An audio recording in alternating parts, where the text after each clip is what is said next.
adalah prosa yang berisi rangkaian cerita tentang watak dan sikap tokoh berdasarkan kerajian di masa lampau gitu ya. Sehingga dapat ditarik kesimpulan bahwa teks sejarah itu suatu jenis teks yang berisi penjelasan atau narasi mengenai peristiwa dan fakta yang terjadi di masa lalu gitu ya. Bisa jadi asal usul. Kalau kalian punya asal usul? Punya dong gitu ya, punya asal usul gitu. Tidak mungkin kalian ujuk-ujuk seperti ini gitu ya. Ada hal-hal yang harus terlewati di masa yang telah lalu gitu ya. Nah, tapi untuk itu, biar kalian lebih paham lagi, tolong keluarkan HP-nya. Kita masuk ke link Google untuk pretest kita ya. Sejauh mana kalian mengetahui apa itu sejarah. Tolong dibuka. Linknya sudah Ibu bagikan di grup kelas ya.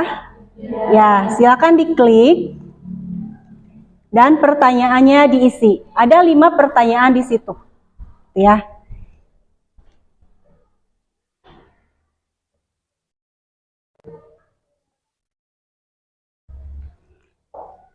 Dari pengertian saja kalian sudah bisa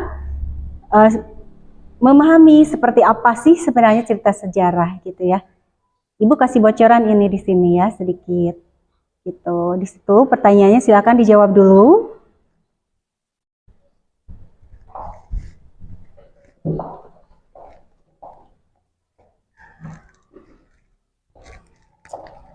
Bisa buka linknya? Bisa. Ya. Ada 5 pertanyaan ya.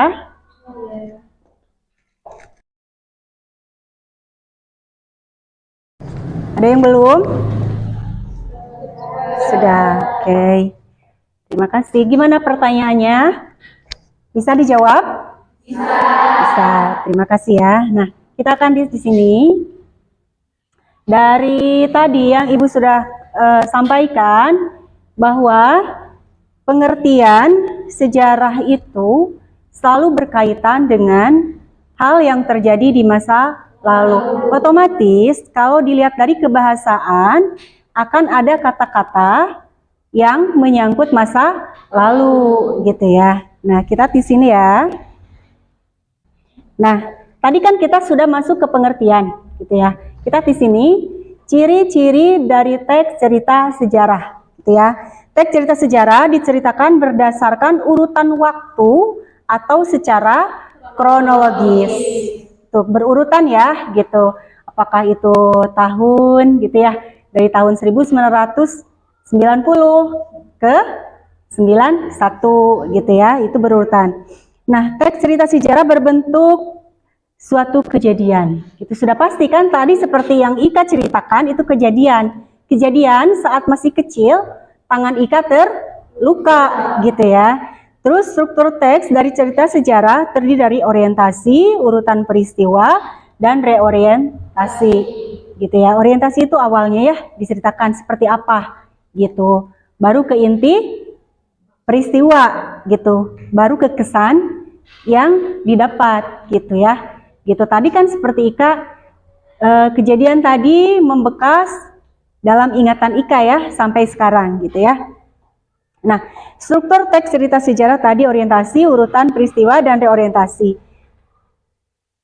Teks cerita sejarah biasanya menggunakan konjungsi temporal.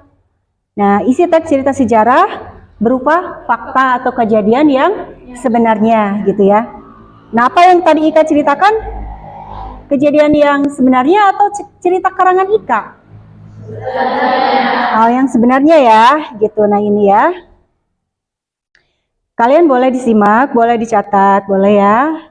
Nah yang kita di sini, cerita sejarah itu ada fiksi, ada non fiksi, gitu ya. Kalau fiksi, artinya karangan. Kalau non fiksi, nah, kalau dalam cerita fiksi itu ada cerpen, ada novel, ada apa lagi?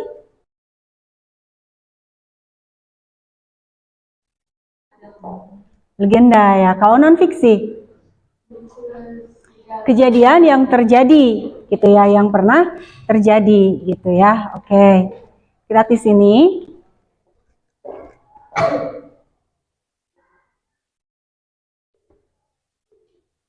Nah, kita lihat di sini kan tadi Ibu sudah bilang bahwa kita akan membahas cerita sejarah dengan kaidah kebahasaannya gitu ya, memakai pronomina. Pronomina apa sih? Kata pengganti gitu ya, atau yang dipakai untuk menggantikan orang gitu atau suatu benda gitu ya. Terus kalau misalnya saya itu pronomina tunggal gitu ya.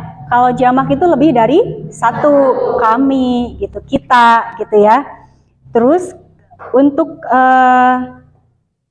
kedua tunggal kau gitu ya, kau gitu ya, seperti itu ya.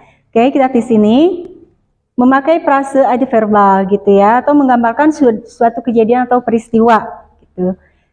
Terus yang kelihatan di sini memakai konjungsi temporal gitu, menggunakan kalimat majemuk. Gitu. Di sini kalian ada yang mau ditanyakan? Tidak ada? Kalau misalnya kalian sedang menelaah atau pernah membaca sebuah cerita sejarah, kalian pasti akan menemukan kata-kata seperti ini ya. Makna-maknanya tidak berkaitan dengan hal-hal yang tidak fakta gitu. Jadi selalu fakta gitu ya. Apalagi kalau menyangkut cerita sejarah seseorang gitu ya. Nah, kita di sini ya. Sebelum ke video, Ibu mau tahu kalian punya bayangan tidak kalau misalnya kalian disuruh membuat